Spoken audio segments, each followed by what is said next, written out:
got some amazing guests with us, and so we're going to actually start out and introduce all of ourselves real quickly, and then we're going to go ahead and pick on one at a time and have a great discussion about the wonderful wine they're enjoying and Sonoma County agriculture in whole. So Megan, I'm going to start with you. You want to introduce yourself real quick? Yes. Hi, everyone. My name is Megan Klein. I am part of the second generation of Klein Family Cellars and our sister winery, Jacuzzi Family Vineyards. And yeah, great to be here. Thank you so much for having me. Awesome. Thank you. And it's so great to, I've known you since you were a little baby, so I'm glad you aged and I didn't. Evan, tell us about yourself. Hi there, I'm Evan Lonowet. I'm the winemaker over with Devero Farms and Winery in Healdsburg. I'm originally from Santa Rosa, grew up there and spent most of my life in the county. Ventured out east to come back west, studied winemaking, and then got myself involved with Devero about 8 years ago. Excellent, good. Lisa. Hey everyone, yes, my name's Lisa Amaroli and I've been working at Benzinger since 1999. Before that, after high school, I did not want to go to college right away, so I lived in Europe for 5 years and that's where I fell in love with wine. So when I came back, I was able to finish college and make my way into the wine industry. So it's been a blessing to work here and it's been a lot of fun. And I love your little office partner there in the back. I know. And Ames? I'm Ames Morrison. I'm the winemaker and co-founder of Medlock Ames. I've been farming this vineyard and making wine here since 1997. Awesome, great. Well, thank you. So we're going to go ahead and start with Evan. Oh, and first of all, I want everybody to know that you can go ahead and put your questions in the Q&A section of your Zoom call here, and we'll kind of handle the questions for an individual person after they've made their presentation. But don't worry if you suddenly decide you want to ask somebody a question who's already spoke. We're going to catch up on that. So we're going to start with Evan. And Evan, why don't you go ahead and tell us a little bit more about your winery and the other crops and things like that that you might be growing here in Sonoma County, and then also the wonderful wine that you're enjoying. It'd be helpful if I unmute myself. So yeah, we at Devero actually began not with wine as our original agricultural pursuit, but actually as olive oil, an olive oil farm. Back in the late 80s, Ridge and Colleen McGlynn began Devero as an idea of regenerative and diverse agriculture focusing principally on olives. And at the time, there wasn't a lot of olive oil grown in the county. So they backtracked one of their favorite olive oils to Tuscany and brought over some of the earliest Tuscan olive trees to California, or at least to Sonoma County, and began growing those. So we continue with that, growing about 20 acres of olive trees. And from the success of that, we ventured into growing wine, but mostly focusing on Italian varieties. And that's really what makes us very different from some of our neighbors in the area. Very interesting. And olives have been in Sonoma County for hundreds of years. I mean, I think, we've had a great resurgence of olives in Sonoma County, but they're really one of those long traditional crops. So very great, very interesting that you guys are doing both things. So why don't you tell us a little bit about the wine that you're sharing? Sure. What I'm drinking today is the 2018 Primitivo. This here, it's from one of our other Dry Creek partners. So when you come to Devero, you see our estate vineyards, one of two, but then we also branched out to working with some other biodynamically focused grape growers. And this is coming from Bob and Joyce Littell's vineyard on the east side of Dry Creek, on sort of the clay bluff just before the airport. And it's a pretty iron-rich site, and it makes for these very interesting soil expressions for Primitivo. And Primitivo, at least in Dry Creek, is also known by its classical name of Zinfandel. So what we've done here with Bob is he has multiple blocks of Zinfandel clippings that he got from Centennial Vineyards planted those, and over the course of time has been interplanting with Primitivo. So it creates this very unique mix that sort of pays homage to the history of Zinfandel and Dry Creek, while providing something a little bit new in terms of flavor profile as well. All of our wines, along with this, go through wild yeast fermentation. We like to leave everything up to nature as much as possible when it comes to the winemaking process. The wine itself is also aged only in neutral oak, the pursuit of which is to make a wine that is very of its vineyard and of its vintage. And I feel like with the 2018 in particular, we're very successful with that. 18 was a much cooler year in terms of harvest and growing season. So pretty much the inverse from what we had in 19 and 2020. And it's really showing some wonderful finesse. There's a great spice to it that jumps out immediately when you pull the cork. You know, you brought up two things while you were talking. One is biodynamics, and there's sustainability, which Sonoma County leads so much of our industry in sustainability, but also you mentioned biodynamics. For our listeners, why don't you explain a little bit about the biodynamics? And then my second question to you, because you also brought this up, is that every year sometimes we have a change in weather and everything like that, and how do you adapt to those kinds of things? Well, both big, difficult questions. But when it comes to biodynamics, let's start with the harder one first. Biodynamics is a form of regenerative agriculture. If you think of organics, it sort of sits at a level above, at least in my view. The biggest difference between organics and biodynamics is that organic focuses mostly on the crop and how the crop was handled, whereas biodynamic farming is about the entire vineyard as a whole organism. It has its roots in the teachings of Rudolf Steiner, but it has been really well embraced in Sonoma County and the North Coast area for some time, and was brought in sort of in the 70s and 80s, at least when it comes to grape growing in this area. At DeVero, we got interested in that. It was much before I got here. The owners were interested in becoming even more regenerative and organic focused, and they saw biodynamics as being one of the most effective as well as authentic ways of getting there, thinking of the whole farm as a single organism and treating it ecologically from that point forward to make delicious wines, delicious food, delicious garden crops, things like that. And then when it comes to dealing with every year,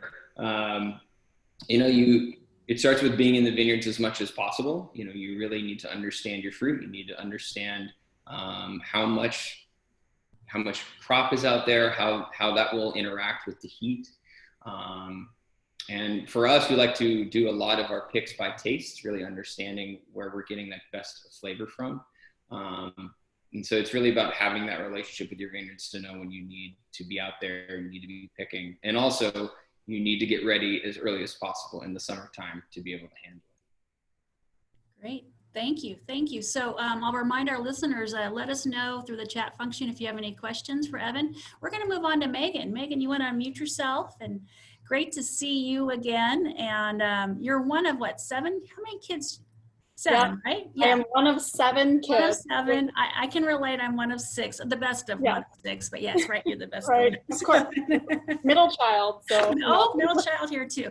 Love so it. Tell us a little bit more about all the great things that you guys are doing on your lands, your working lands, related to, of course, grapes and the other great things that you guys are growing. And then also about the wonderful wine you're sharing tonight. Of course, yeah. So I'll first start with Klein. My dad started Klein back in 1982, actually in Contra Costa County. And there, Klein is really known for Zinfandels and Rhone style wines. I think that's really what put us on the map. So Mourvèdre, Zin, Viognier, some of our red blends. But we moved to Sonoma in 1989, and he just began planting a number of different grape varieties. So I think in total we have 23 different grape varieties planted. And I think it's such a testament to Sonoma County that you can plant everything from Gewürztraminer to Viognier to Nebbiolo, and they all do so well. And in addition to grapes, we run an organic farm in Petaluma called Green String Farm. I'm repping the t-shirt. And those are for sale online, I'm guessing, right? they are not actually. Oh, no, they're not. But at Green String, we grow basically every vegetable that you can think of.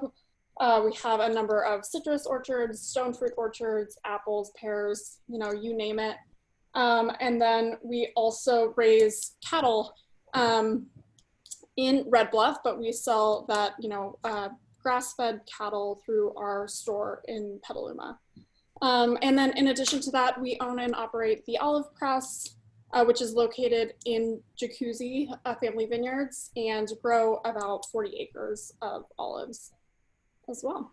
Wow, that keeps you busy. So why don't you explain to the listeners a little bit about the seasonality, right? Because we all know harvest, right? Yep. In fact, we're probably right at the end of harvest right now, but the rest of your crops and everything like that, is there like a real like tipping point where all your worlds kind of come together and so sleeping and it's about right now. So we are still in the middle of grape harvest, but our olive harvest is starting on Monday. So it, like you said, it definitely keeps us busy, but I do think it's so interesting. This diversity in ag it's so good for sustainability, and not just in terms of farming, but sustainability for the people that we employ. So because we have all of these different crops coming in all year round, we're able to employ people for the entire year. That means they have a sustainable income, but it also means that they get to really know the land. They become highly skilled and are really in tune with all of the cycles. So they know that, you know, X block is the first one to be picked. This one should be pruned first, etc. Mm-hmm. Now, are you finding a strong crossover between your clientele and your customer base, between you know, your farm, your olive oil, your wines? Absolutely, and I think it's so nice that we're able to tie them all together, because it is really like a farming philosophy that we have, which is, you know, called green string farming. And it's all about farming with the land, farming with nature. And I think that translates across all of these different businesses. Mm-hmm. Excellent. So tell us about the wine you're sharing. Yes, so I am drinking our 2019 Sonoma Coast Syrah. So this is mostly, actually all of it is from the Petaluma Gap region, also in the Sonoma Coast. What I love about this wine is that it's so cool climate Syrah, so it's super savory. It has a lot of that black pepper, kind of bacon fat, kind of your classic varietally correct Syrah. So this also just got a double gold in the Sonoma County Harvest Fair, so really one of my favorite wines. That's a fresh award, right? Those were just announced not too long ago, right? Oh, that's excellent, excellent. Yeah. So, you know, I have to know, so how does it go with the dynamics of the generations, right?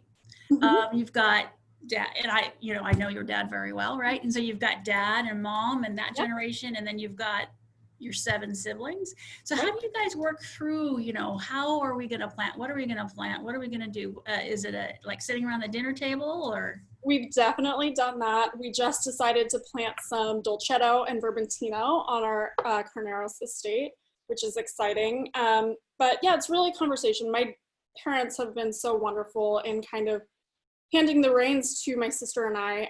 We're the only 2 involved, so it's me and my older sister, Hillary. And yeah, it's been really great. So working with my parents and then our winemakers, our viticulture team, and just, yeah, deciding that way. And we just, the 3rd generation was just born, which was very exciting. Congratulations. Is it yours? No, my sister. I'm proud aunt. I'll tell you, aunt is a lot better role than mom. Anyway. Yes. So, good job. Great. So thank you so much. We're going to talk to Ames a little bit now and see what he's up to. I'm outside, so let me know if it's too windy and choppy. I can go. So you're being very COVID-19 safe. That's very good. Enjoying that fresh air of Sonoma County that thank goodness we have back. So no, actually, I don't think it's very choppy at all. On a beautiful background. Oh, great. Could you remind me what you what the question we was. just love to hear a little bit about your farming operations, your vineyards and everything, but then any other crops and other livestock or something like that you Yes. might be also cultivating. So we have, our whole ranch is about 340 acres, and we're in the southernmost tip of the Alexander Valley, right? And part of our ranch is in the Russian River Valley. So it's right where those two appellations come together. And it's sort of a cooler part of the Alexander Valley as a result. We have about 55 acres planted to grapevines, mostly Cabernet, but we grow 9 different grape varieties, and everything's organically farmed. In addition to growing grapes, we from the very beginning, we really wanted to be a diversified farm. We didn't want to be a wine factory or just a monocrop. So we also we have about 8 acres of olive trees, and we make our own olive oil. We also have lots of berry patches. So we make we make raspberry jam. This is mixed berry jam, but we also have blackberries, blueberries, berries, some quince apple butter, and in our tasting room we have a pergola, like a little arbor over the seating area, and we have a grapevine that's sort of grown up as a shade there, and that's Alicante. And so we make a grape jelly out of those grapes, and that's a dark juiced variety, so it's a really dark colored jam. But similar to Klein, what's really important to us is to have a year-round workforce, so that those people are very loyal to us. They understand the vineyard really well, and so by having other crops, we're able to kind of keep a stable workforce. The olives come in right after we're finished with the grape harvest, and then when we growing olives is the pruning, and we always have a little gap between our grape pruning and our when we have to do a lot of hand labor of suckering in the vineyard, and so during that little gap we can get our olive pruning done. So it sort of helps us regulate our labor, keep people busy year round. Very cool. Why don't you tell our listeners a little bit about, I think I lost you there for a second. Okay, you're back. Why don't you tell our listeners a little bit about what it means to grow olives and make olive oils? When do the trees mature? What's the average age of trees? How do you go from, how much olive oil do you get out of one olive, or, that kind of stuff. Just give some background on that. Let's see. So with grapevines, we can get a small crop after 3 years, and it's much longer for olive trees. We usually buy them a little bit bigger than so that they can start bearing a little bit sooner. And for 1 ton of grapes, you can get about 150, 160 gallons of wine. But for a ton of olives, you only get about, on a really good year, you get 30 gallons per ton, and we've gotten as low as 15 gallons. So it's a lot of work for not very much volume. Wow. So it's pretty labor intensive. And picking olives, right, is pretty intensive as well, isn't it? Yeah, it's really slow. And we have these handheld rakes that are battery powered. It's like a rake that shakes, and you kind of comb the branches, and that speeds things up a lot, but it's still really slow going. So is that when you call your friends over and tell them you're going to be doing some sort of a wine tasting and fool them into picking olives for a while? Yeah, exactly. But people like doing it for a little while. For a little while. Exactly. I'm sure. Yeah. So why don't you tell us about the wine? But if we give them olive oil, it's worth it. Oh yeah, there's got to be a good rainbow there. So tell us about the wine you're enjoying. I'm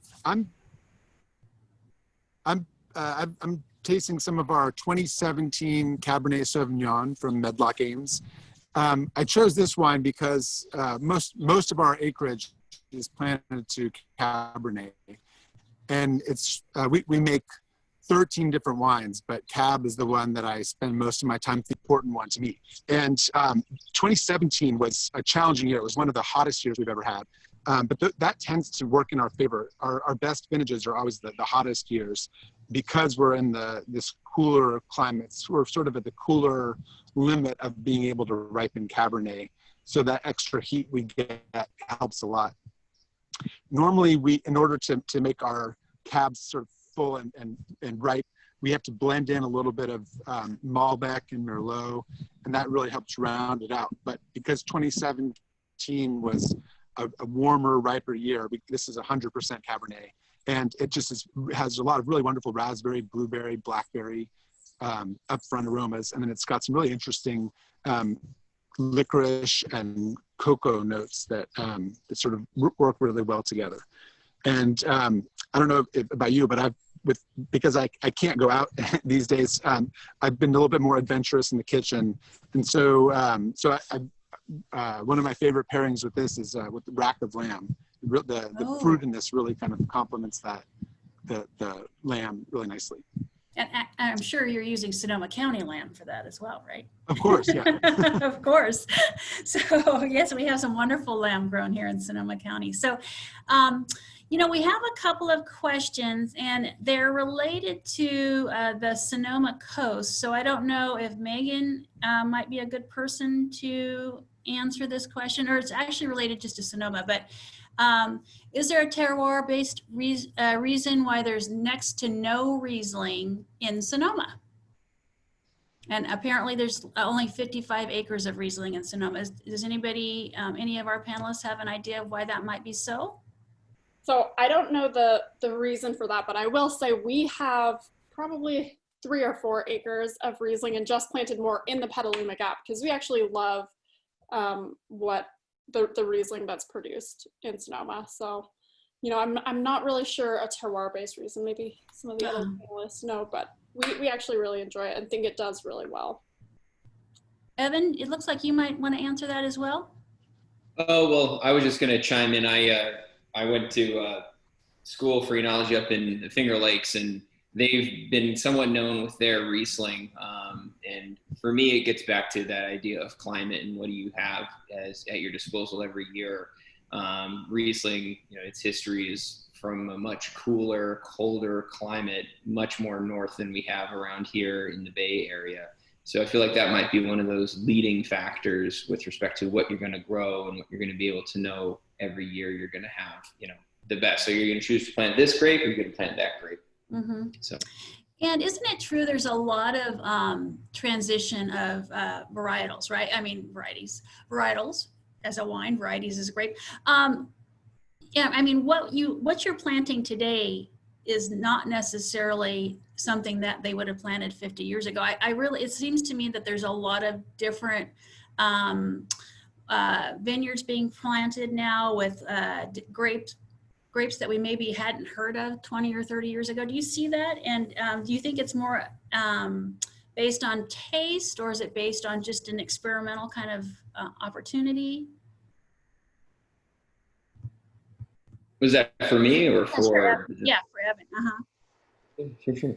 I mean, my purview in the industry is pretty small. We're a smaller farm, so what I know is what we do here. As far as what people are going to be planting down the road, I think you can think about what Bordeaux did this year, where they introduced a group of new varieties that you can plant and still call it Bordeaux, that were actually mixes of Bordeaux grapes and some Spanish. So the world is definitely getting hotter, and wine being such a sensitive, sensual thing will show that.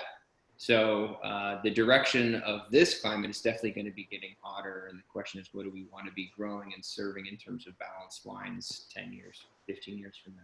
I mean, it's fair to look at the climate, but at the same time, wine, in my view, has always followed food preferences. What do people feel comfortable eating as well? And in the last 10, 15 years, more international foods have become normal for this country. And so people are curious about new varieties and new styles and new blends. And so I do think that there is a more receptive audience in the world to trying new things with respect to food and to wine. Interesting. Yeah, I never thought about the connection with the food choices, but you're absolutely right on that. So we're going to move to Lisa. Lisa's with Benzinger, and probably the winery, at least I recognize as being one of the very first to think about biodynamics and the crop varieties and all of that kind of stuff. So why don't you tell us a little bit about what you guys are doing in that area? And I know you are always changing and looking at different things. If you wouldn't mind, that'd be great. Yeah, well, here at Benzinger, boy, Mike Benzinger, back in the 80s when they bought this piece of property, as everybody knows, it was, you know, their whole idea was to push nature out. You know, it was a sterile piece of land, basically, where, you know, herbicides, pesticides, and everything. And then, you know, mid-90s or so, Mike Benzinger convinced the family members to convert to biodynamics. So we were certified in the year 2000. And Evan, I am so happy you did the whole explanation of biodynamics. Thank you. Yeah, that was awesome. So we converted and got certified in 2000. Our first wine was certified in 2001. So now we have 6 properties that we farm biodynamically. And what people don't know about us, we're kind of known for Bordeaux varietals. Like here at the Benzinger Estate on London Ranch Road, we have about 9 different varietals here, mostly Bordeaux, but we have Zin, Grenache, and Petit Syrah as well, with Sauvignon and Sauvignon Blanc. And, but we have a couple of coastal properties. So Sonoma Coast property where we have 5 Pinot clones out there that we farm biodynamic and make biodynamic wine from, and also a Pinot vineyard in Occidental as well. So, you know, we've kind of stretched out and farmed in difficult places. You know, Sonoma Coast isn't the easiest place to farm organically or biodynamically, but we are able to get some pretty good wines that really represent the sense of place there and an authenticity. And other things that we do here on the farm, we have olive oil. We also we have a huge flower garden over at our imagery property. And we supply flowers for our tasting room. So it's a good way. We plant lots of annuals and it's really beautiful to visit there in the summertime, and the tasting room's able to use it. We also have sheep on the property. So that's a, you know, management. Somehow last year I convinced us to breed our 60 females that we had. So we had like 120 hungry mouths that were grazing throughout the vineyards last spring before we had bud break. It saves, and we've cut the herd down to only 30, so we'll only have 60 grazing this spring, but it really helps us cut down on weed whacking. You know, we can spend a lot of money on weed control because we're not using herbicides. And, you know, these little sheep, they're just phenomenal. You know, their bedding goes into the compost. They're, you know, they're in the vineyard cutting down the grass for us. They're actually tilling a little tiny bit with their little hooves. They're fertilizing as they're eating. So it's a lot of fun to have them around. And, you know, and in many ways they are a crop as well. It's just a great thing to have living, breathing animals on our property. And we do have a couple of cows, females. We've bred them this year, so we're looking forward to some babies in probably another 7 months or so. So very exciting. Yeah, and we use the manure for our compost, and we also do some biodynamic preps with that too, as well. So. And do you have a restaurant or a connection to a restaurant where you sell some of your produce? Well, not right now. So we're not doing our vegetable gardens right now. And we have sold our sheep to restaurants, and it just took so much work away from, we just didn't have the staff to go to each individual restaurant and sell 1 or 2 lambs to the restaurant. So it became a little, took us away from our main focus, which is making wine. Mm-hmm. And the sheep are our employees that do the weed whacking for us. Mm-hmm. So we're finding ways to see how to make it break, at least the sheep need to pay for themselves, you know, with the work that they do and how we, you know, breed them. sell them, and sell them a lot to other breeders as well, because they're Dorper sheep that you don't have to shear. So it makes it nice. So we're finding a balance. I think it kind of is like an accordion with the animals. Right. Yeah. How many you have, and what's needed in any certain year. But we love having them around. Now, when you talk about, you know, not using any sort of pesticides or herbicides in the vineyards, do you use like friendly insects and things like that? True. We do. So we have lots of. We have an insectary, and we have insectary superhighways or hedgerows, whatever term you want. And so the whole thing, like when I said before, it was at first it was to keep nature out. Now we invite nature in, and it's not about.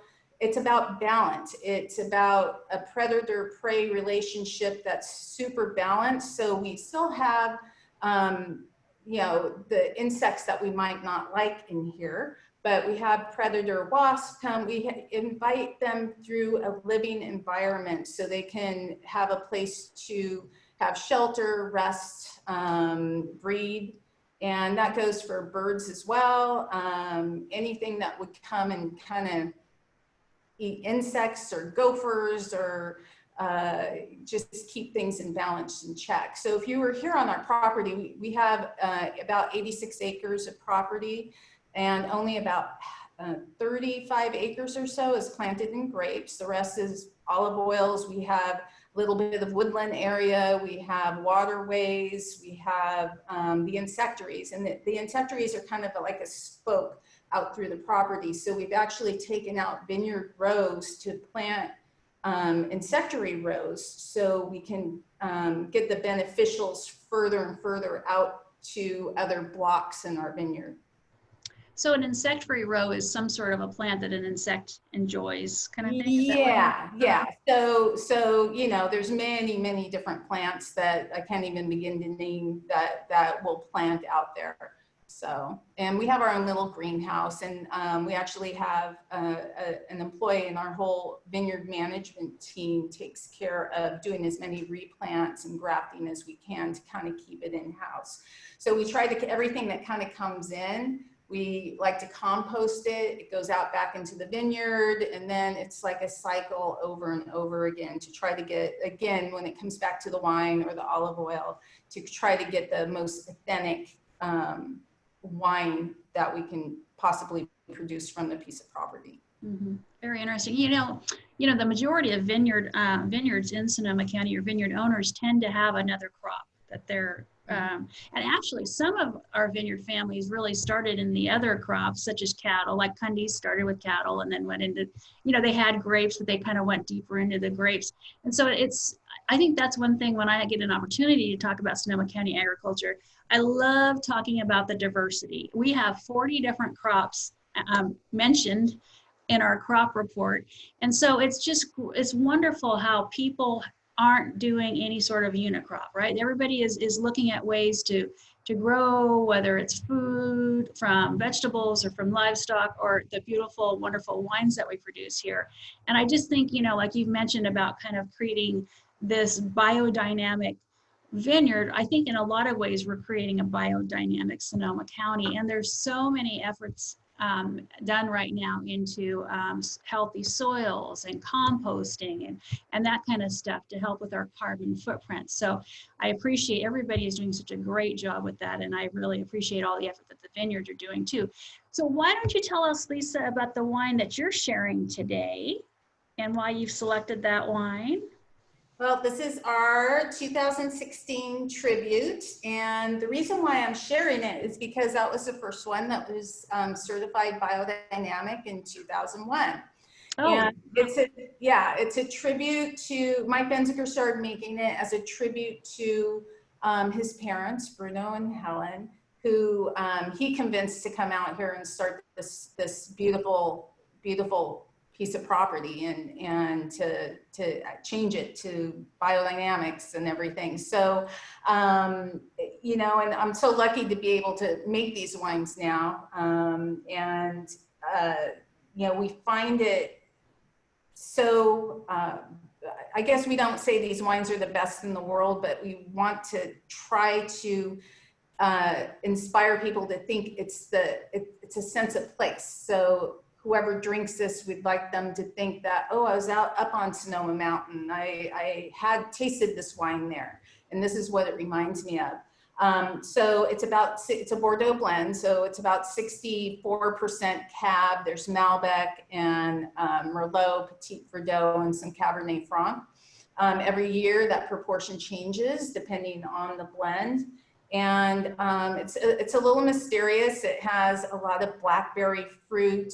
There's an elegance about it that it's not so big and thick and rambunctious that you don't necessarily think of a California type Bordeaux when you drink it. It's a little bit more on the refined and elegant side. I think it pairs nicely. I know Ames mentioned rack of lamb. Man, this one would absolutely go well with that as well. So, you know, we used some French oak for it, and it got a best in class in the Sunset recently, the Sunset competition. So we're really happy about that, and so proud of a great team that works so hard on it, from the vineyard all the way up to sales. It's just, you know, we all need to focus on all our jobs, and I'm very proud of everybody. Excellent. Well, thank you so much for sharing that with us. So we have a question, and I'm going to ask anybody on the panel who wants to jump in here. Are there any wineries starting to experiment with Amphora? Any results from that? Oh, Megan's taken this one. Yes. So Klein back in 2015 actually imported 15 Amphora from Italy, and we have been experimenting ever since. It's been such a cool program. So the program started at Klein, and then last year we actually moved it to Jacuzzi because it's from Italian heritage, and yeah, have really been experimenting with what varietals work best in the Amphora. We have found that Syrah loves it. It loves the oxygen. And we found Viognier does really well as well. And then we've tried everything from Nebbiolo, Pinot Gris, Merlot, Pinot, you name it. So really, I think it makes really fantastic wines. They're all really texture driven. There's a couple differences when you're making wine in Amphora, and the first is you're not really controlling the temperature. So white wines are actually fermenting higher than they normally would in stainless steel, and red wines are actually fermenting at a lower temperature. So red wines, you get a lot of fruit, a lot of freshness, you're preserving that bright fruit character, and whites, you lose some of that initial fruitiness, and you're left with something that's a little bit more saline quality, so a little bit more of that saltiness. So yeah, we absolutely love it. It's been a really, really fun experiment, and we've gotten to talk to winemakers across California, Italy, who have been using Amphora for a long time and have really learned from them. Great, thank you, thank you. So I'm gonna just throw some questions out there, and anybody who wants to jump in. So behind the door secret, how do you decide how you're going to name a wine? What is your magic for these wonderful, I mean, you all have had magical names today, and that's what's made me think about it. It's like, how do you figure out what you're going to call a wine? So who wants to jump in on this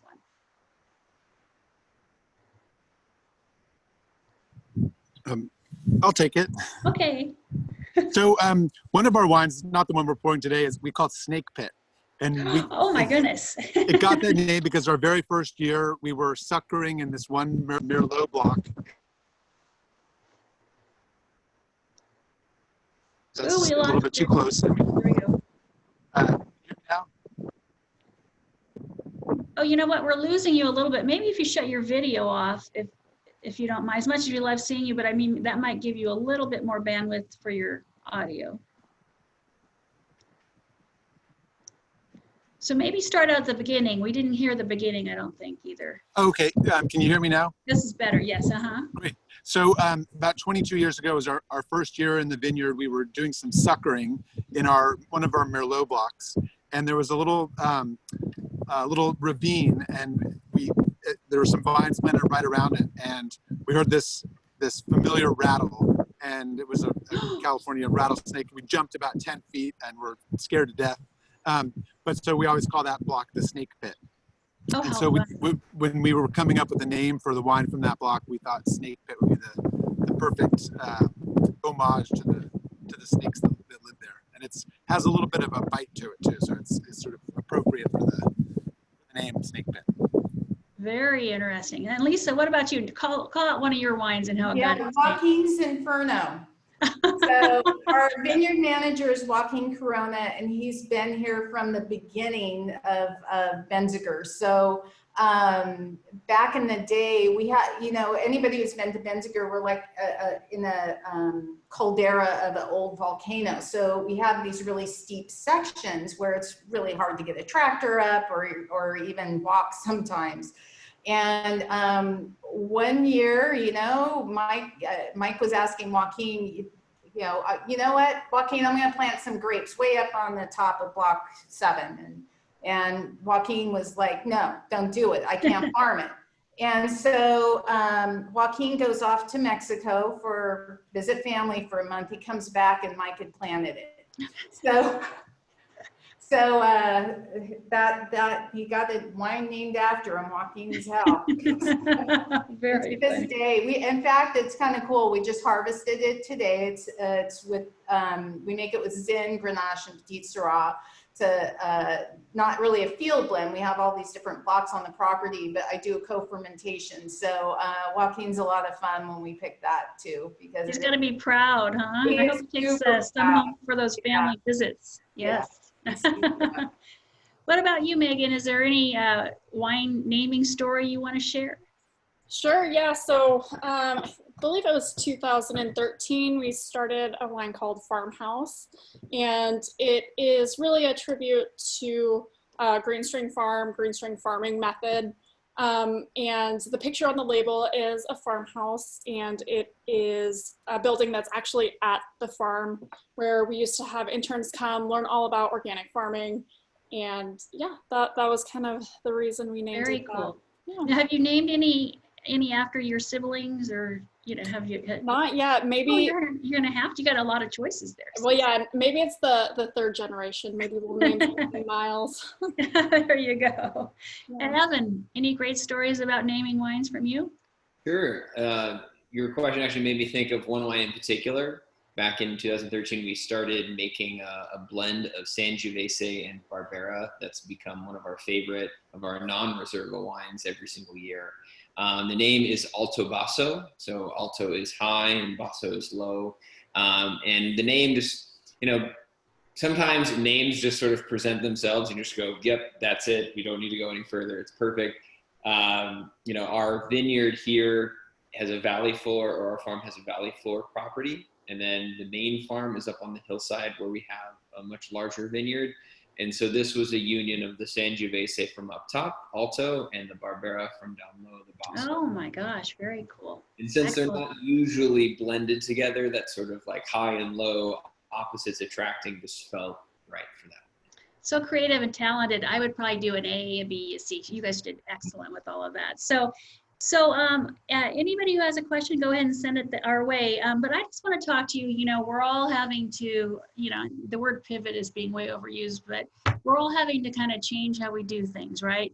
Business is a lot different for all of us, and our customer touch is a lot different. So I'm going to ask each of you to kind of talk to me about, how are you? What are you doing differently with your wine clubs?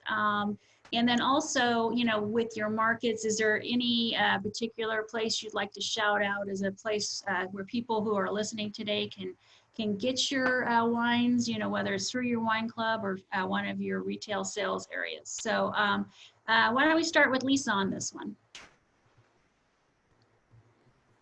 Yeah, things that we're doing differently. I think all of us with tasting rooms are doing what we can to get our customers in. They want to visit us, they want to buy wine, and they have been fantastic. And our wine club members have been so supportive. I'm really happy that that we're able to connect with them in some way, whether they come on the property by appointment, you know, and you know, the social distancing and everything that we're doing, we're making it work. And we have a very active direct marketing department that is keeping in touch with all our wine club members and in a lot of outreach. So in that aspect, it seems like, you know, there's a different kind of connection. It's not the same that we had before, but it's a little different. And I think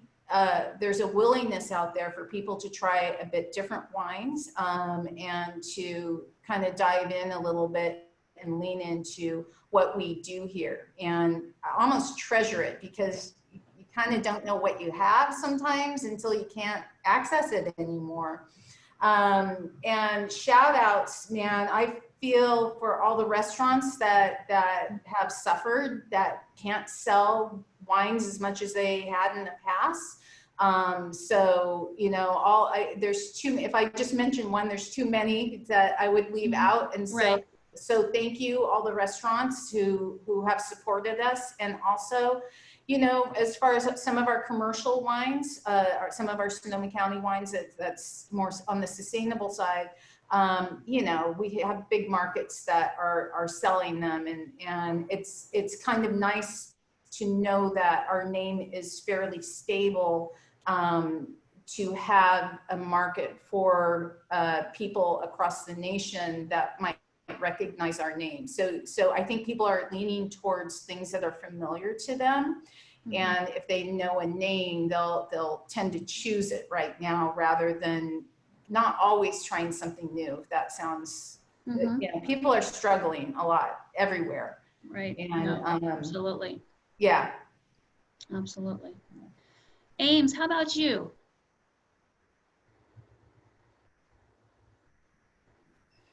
Can you hear me? Yes. Uh-huh. Oh, great. So we have been, sort of our approach has been to reach out to our wine club members and just have sort of regular check-ins with them. That's been really wonderful. We had more sales this year than last year, surprisingly, even with very limited opening of our tasting room, which just open on the weekends. But that's, and sort of our customers have been really loyal to us, and we're really grateful to them for that. Oop, I think we're losing you again. You might need to we are able to have our There you go. we are able to have our tasting room open on the weekends, and we've had, you know, some loyal support of our customers there, and we really appreciate that. Excellent. Good. Any particular retail locations or anything you'd like to mention your wines are sold at, or? We're almost all direct, so we don't really Direct. have very many retail or wholesale accounts. Excellent. Excellent. Excellent. Thank you. And Megan, how about you guys? What are you guys doing differently? So yeah, I guess just to echo what both Ames and Lisa said, you know, a lot of outreach to our club members who have been so loyal. They are so incredible. We've been trying to do virtual tastings, which has been really fun. I know a lot of people are doing those, but we love it. It's nice to have that connection, even if it is virtual. And we're also open. So we are open Thursday to Monday with more limited hours, but you know, following all of the guidelines, social distancing, masks, everything, and, you know, trying to be as careful as possible. But we love being able to see everyone. And as Lisa said, people are super enthusiastic about it. They want to support, and that's really great to see. Good. Thank you. Evan? Yeah, so similar to what Ames was talking about, we're very much focused on our club and being direct to consumer. So we don't have a lot of retail or restaurant locations you're going to be able to find our wine. You're going to find DeVero by coming to DeVero or by going to our website at devero.com. Like a lot of people have, we've jumped on to doing virtual tastings and creating an experience through digital, where we can at least get on something like this and ship you little sample bottles in kind of an egg basket of our wines, so that you can try them and learn more about us and be introduced to how we make wine and the different types of varieties that we grow.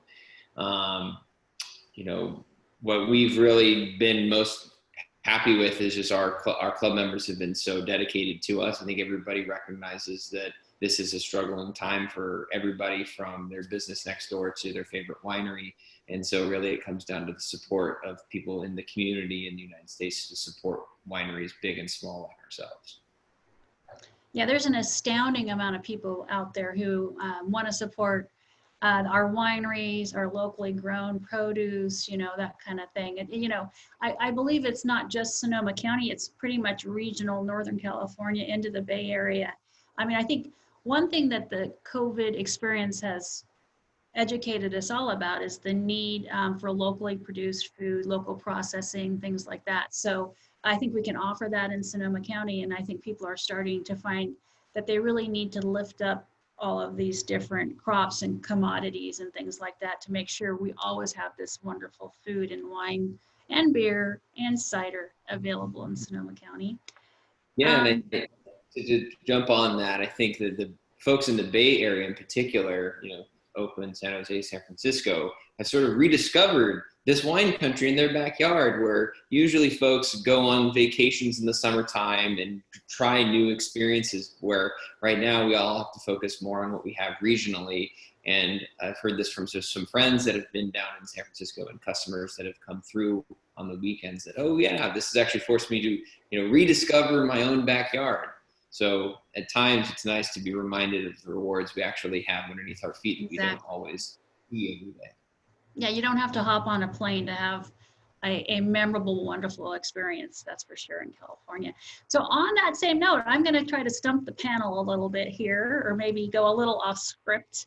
So we've got a few minutes left. So I'm going to call on each one of you, and I'm going to, first of all, ask you if you have any final remarks you'd like to make about your winery or your other crops and everything. But the question I want to ask you is that if you were asked by a person who was going to come to visit Sonoma County, because I really do hoping and believing that in 2021, we're going to have a robust tourism industry again in Sonoma County. If you were to tell somebody or share with somebody the one experience you would suggest they do outside of going and tasting wine at your winery or somebody else's winery, what would that experience be? So I am going to go ahead and I'm going to start with Lisa, because I could see she was really thinking hard on this one. Yeah, thinking hard, but I'm not sure what I'm coming up with. But, I would say go to a few of our parks. Like, you know, I don't know how Armstrong Grove, for example, if it survived, how much I haven't been since the fire. But, you know, these are little treasures that we have. And of course, going to the coast, you know, and along the way, I'm not going to talk about wineries, but you can see the different climate we have, you know, all the microclimates Sonoma County has, and everything there is to offer throughout this county. I mean, you have pasture, grazing land. We have the best organic milk pastures. We have everything you can imagine, and maybe a cheese tasting. We have so many local cheese purveyors that would be a lot of fun to go visit. So yeah, I think Sonoma County, it's not boring at all. There's so much to do here. Absolutely. I know I'm always amazed when somebody says, oh, it was so boring this week. And I'm like, oh my gosh, there's so many things to do. And when we're in full mode here, there's so many events to go to and great experiences to have. So how about Ames? Ames, what would you say would be that one experience you'd suggest? So one thing that's amazing to me, and getting into this time of year of the fall, it makes me start to think that it's close, is going hunting for porcini.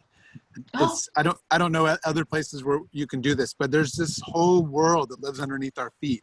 And I was taught by Ari Rosen from formerly of Scopa Restaurant, and he grew up hunting mushrooms, and it's such an amazing experience to be able to find this food that's just growing naturally in the wild. Absolutely, but we do need to say you do need to know what you're doing on that one, I believe, right? Yes, yeah, disclaimer there. Go Yeah, with a someone who little knows what they're disclaimer. doing. You and your rattlesnakes and your poisonous mushrooms. No, I'm kidding. But yeah, you do.